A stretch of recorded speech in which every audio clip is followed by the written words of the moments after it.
Hey everyone, I'm Paul, aka Pabro. And I'm Andre, also known as Meddler. Today is September 22nd, so anything that happens between now and when this video goes out won't be covered. In this video, we'll have some members from the dev team on to talk about smurfing and griefing, improvements to streamer mode, and a new take on ARAM. Now though, let's get into it. Yeah. Hey everyone, I'm Eduardo, Riot Cadmus Cortejoso. And I'm Riot Phlox. We're back again for yet another game mode. Have you ever wondered what would happen if your snowballs were larger? Like, really large? What about if you had multiple flashes for the biggest Zoe paddle star you've ever imagined? Or if your ult reset all of your ability cooldowns? Well, good news. We have a new mode for you that we're calling ARAM Mayhem. It's ARAM, but with augments. It combines all the fun augment-fueled variations of Arena with 5v5 ARAM gameplay. If you're a Wild Rift player, this might look a little familiar.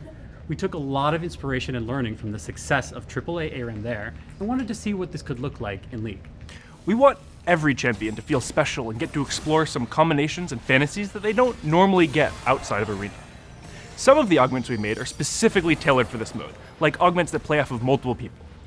We know that this is a big diversion from ARAM standard gameplay, so don't worry, ARAM purists. There is a regular queue that will still be active while ARAM Mayhem is live. It'll be live with patch 2521, so look forward to some mayhem coming to the bridge soon. Before we go, we wanted to close the loop on map rotations. For Season 2, we introduced 2 new ARAM maps, Coastion's Crossing and Butcher's Bridge. Originally, our intent was to turn them off after Season 2 was over, but we saw a lot of feedback from many of you asking to keep them around, so we're making them permanent. And we also want to quickly touch on map performance. We've seen some of you mention that you've been experiencing some issues across the different maps. We've been working on a handful of improvements, some of which went live in 2519, with some more scheduled across the next few patches. That said, if you have any more performance issues, let us know. And that's it for us for now. Check out the blog for some more information on the mode, and we'll see you causing mayhem in ARAM. Hey everyone, I'm Riot Phroxzon. And I'm just a Capybara. And we're back today to talk more about what we've been doing to tackle smurfing, how it's been going, and what we'll be doing next. In the last dev update, we talked about how we were going to start taking additional action against accounts that engage in the 2 most common smurfing behaviors we see, boosting and hitchhiking. As of patch 2518, we've started taking action against accounts that do this stuff. So far, we believe we're hitting our targets with an over 99% accuracy rate over more than 10,000 cases. We're taking this a bit slow to make sure that we don't wrongfully punish anyone, but we expect to ramp this up to more than 10x in the coming weeks and months. Big thanks to all of you at home. Your reports have helped us identify these accounts so we can punish them accordingly. Another thing we talked about in the last dev update was how we were going to crack down on accounts that were being purchased, sold, or shared. We're doing this in a phased approach to make sure our bans are accurate as we go. That said, since these changes rolled out last month, we've banned 400,000 accounts that were used in ranked, another 1.5 million accounts that had been botted and sold, and another 2.5 million accounts that were waiting to be sold. These botted accounts were typically created by account sellers before Vanguard was implemented, and have been used as smurfs. On a similar note, we've seen a ton of questions from you all about what accounts will or will not get banned as part of this sweep. Things like, I purchased an account a long time ago and it's my main now, will I get banned? Or, my sister played a round of TFT on my account once, am I going to get perma'd? We combed through hundreds of your questions and created an FAQ with the most commonly asked ones that's live now, so go check it out. One common question we do want to answer now, though, is when bans for these types of infractions will go into effect. If an account is purchased or sold as of patch 2518, we will find these accounts and ban them going forward. Given the appeals we've seen to date and our accuracy rates after manual review, we're still quite confident in the accuracy of our detection systems. With that said, if you believe you are wrongfully banned, please reach out to our awesome player support team for help. Okay, so that just about covers our follow-ups from the last dev update. And now let's talk about what we've got coming in this space for the rest of the year. The next big step we're taking is account linking. Simply put, this means each player's alt accounts will be linked to their main account as long as we're confident they all belong to the same person. We'll model this through a combination of Vanguard data, account data, and behavioral data. This means that soon, we'll be able to act on linked accounts to address a long-standing issue, avoiding punishments. Many of you are familiar with our penalties today. Things like longer queue times if you dodged too many games, chat restrictions if you lost your cool and insulted a teammate, or in the most extreme cases, temporary or permanent bans. These are useful tools when it comes to discouraging negative behavior, but they become significantly less effective when someone can just buy and hop onto another account. Our purchased account bans should cover a good number of these cases, but in situations where the player is using a legitimate alt, things get a little bit trickier. That's where account linking comes into play. Starting in 25-23, punishments will carry over between accounts that were highly confident share an owner. This means that the person griefing your games can't just hop onto an alt and keep trolling.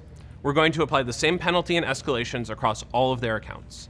Our penalty ladders are designed to give people real chances to change their behavior.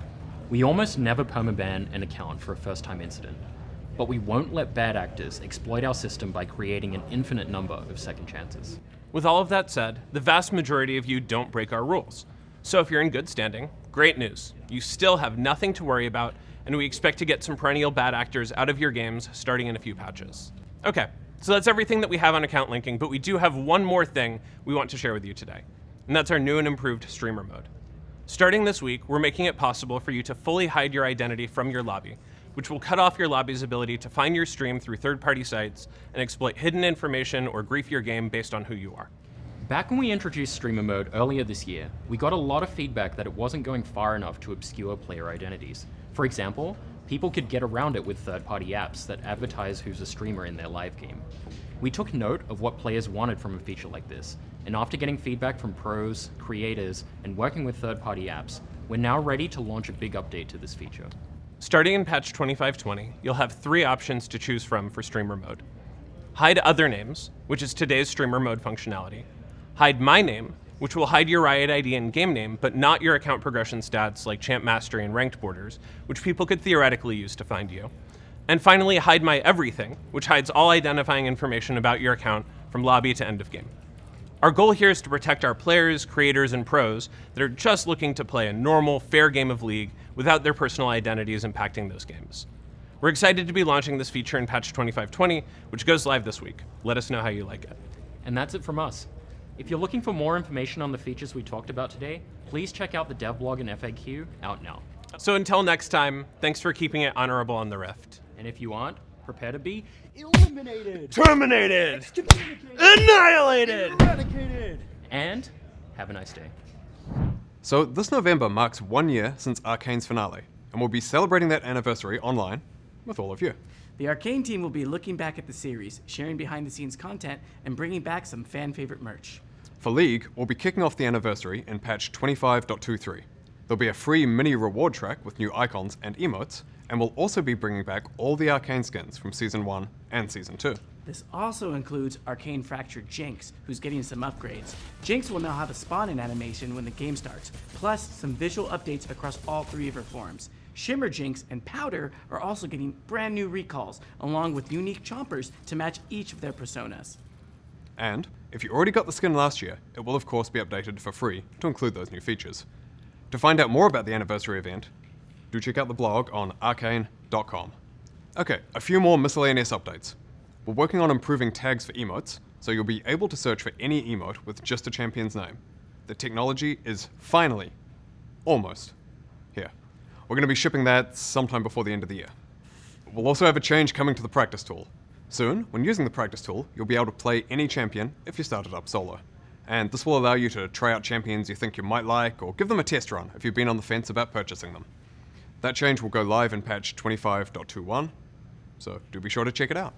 And for those of you wondering, the Blue Essence Emporium will be back in patch 25.23, and your shop will be back in 25.24. Now, last, but certainly not least, we wanted to remind you all that the World's Play-In stage kicks off next week on October 14th in Beijing.